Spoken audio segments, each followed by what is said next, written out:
সেই বরিষ্ঠ অধ্যাপক মহাশয়কেও এবং আমার সহকর্মীবৃন্দদেরকে আমার আন্তরিক শ্রদ্ধা এবং আমার প্রিয় ছাত্র গণ যারা রয়েছে তাদের প্রতি অত্যন্ত ভালোবাসা আমার। সবাই অনেক কিছু বলে ফেললো, আমি ভাবছি আমি কি বলবো, কারণ আমি যা বলবো পুরোটাই প্রত্যেকে বলে ফেলেছি। তবে আমি একটু শেয়ার করবো। আমি কলেজে জয়েন করেছিলাম 2017 জানুয়ারির 30 তারিখ। আমি 31 তারিখে হোস্টেলে থাকা শুরু করেছি, একদিন পর 30 তারিখ জয়েন করাতে আমি সেদিন ওই নেতাজি যে সুভাষ যে সেখানে আমাদের গেস্ট হাউস ছিল ওখানে ছিলাম আমি একদিন, এবং 31 তারিখ আমি হোস্টেলে থাকা শুরু করেছি। তখন থেকেই থাকছি আমি হোস্টেলে। আমি প্রথম থেকেই প্রায় দীর্ঘ 8.5 বছর হয়ে গেল তোমাদেরকে দেখেছি, এবং বেশি মনে পড়ছে যে আমার সরস্বতী পুজো তোমাদের সাথেই কাটে। আমার ছেলে এবং বউ আসে এবং আমরা এখানে আমার সরস্বতী পুজোটা আমি কাটাই, এবং বাড়ি থেকে দূরে থাকি কিন্তু আমার পুজোটা বেশ ভালো কাটে, কারণ সারাদিন পুজোর মধ্যে একটা ইনভলভ থাকি। তো তোমাদের সঙ্গে সেই বন্ধনটা আমার খুব আন্তরিক। পুরনো ছাত্রছাত্রীদের কথা খুব মনে পড়ে, কারণ তাদের সঙ্গে আমাদের যোগটা একটা আত্মিক ছিল, মানে ওদের সঙ্গে যেরকম বন্ধন ছিল তখন অনুপম ছিল, লালা তো আমার খুব কাছে এবং স্নেহের, হ্যাঁ সে আজকে আছে, আমার খুব ভালো লাগছে। ওর নামেই সবাই ওকে চেনে কলেজে, এরকম নাম আমি আগে শুনি, ওয়ান বাই লালা, মানে অসাধারণ নাম এবং মানুষও খুব ভালো।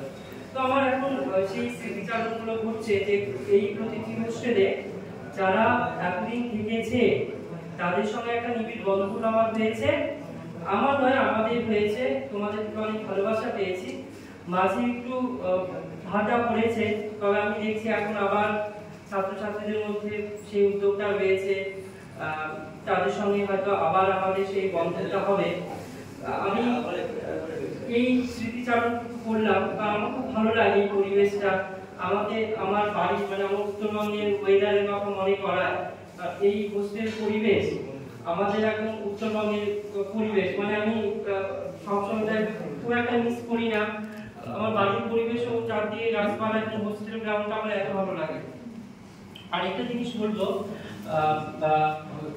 তোমরা সবাই বললেন, আমিও আরেকবার বলি, তোমরা ক্লাস করো। মানে আমি তখনও দেখেছি তখন দাদা ওরা খুব ক্লাস করতো, তোমরা এখন ক্লাসে যাও না। এখন এতগুলো স্টুডেন্ট আছো, তোমরাই বলতে পারবে তোমরা ক্লাসে ঠিকঠাক নিয়মিত যাও না। এটা যাবে, এই যে সুন্দর সুন্দর যে মুহূর্তগুলো তৈরি হবে সেটা দেখবে কখন চিরদিন তোমাদের মনের মনিকথায় থেকে যাবে। তোমরা বড় হবে, সেগুলো দেখবে বারবার স্মৃতিচারণ করবে। আরেকটা যেটা বলবো সেটা হলো,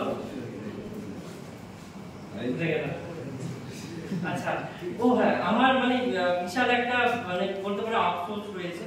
মানে আমি যাদবপুরে যখন অ্যাডমিশন নিয়েছিলাম আমাকে বাড়ি থেকে হোস্টেলে অ্যালাউ করে, যাদবপুর মানে ভয়ানক কিছু হবে, র্যাগিং হবে। আমার বাড়ি থেকে যেহেতু গ্রাম, একদম গ্রাম অ্যালাউ করে। আমি মেসে ছিলাম, মেসের লাইফ যেভাবে আমি এনজয় করেছি, এবং আমি বাসের বন্ধু বান্ধবীদের কাছ থেকে হোস্টেল লাইফ সম্পর্কে যেরকম শুনেছি, তাতে আমার সেই যে একটা মানে হোস্টেলে থাকার ইচ্ছা সেটা কখনো পূরণ হয়নি।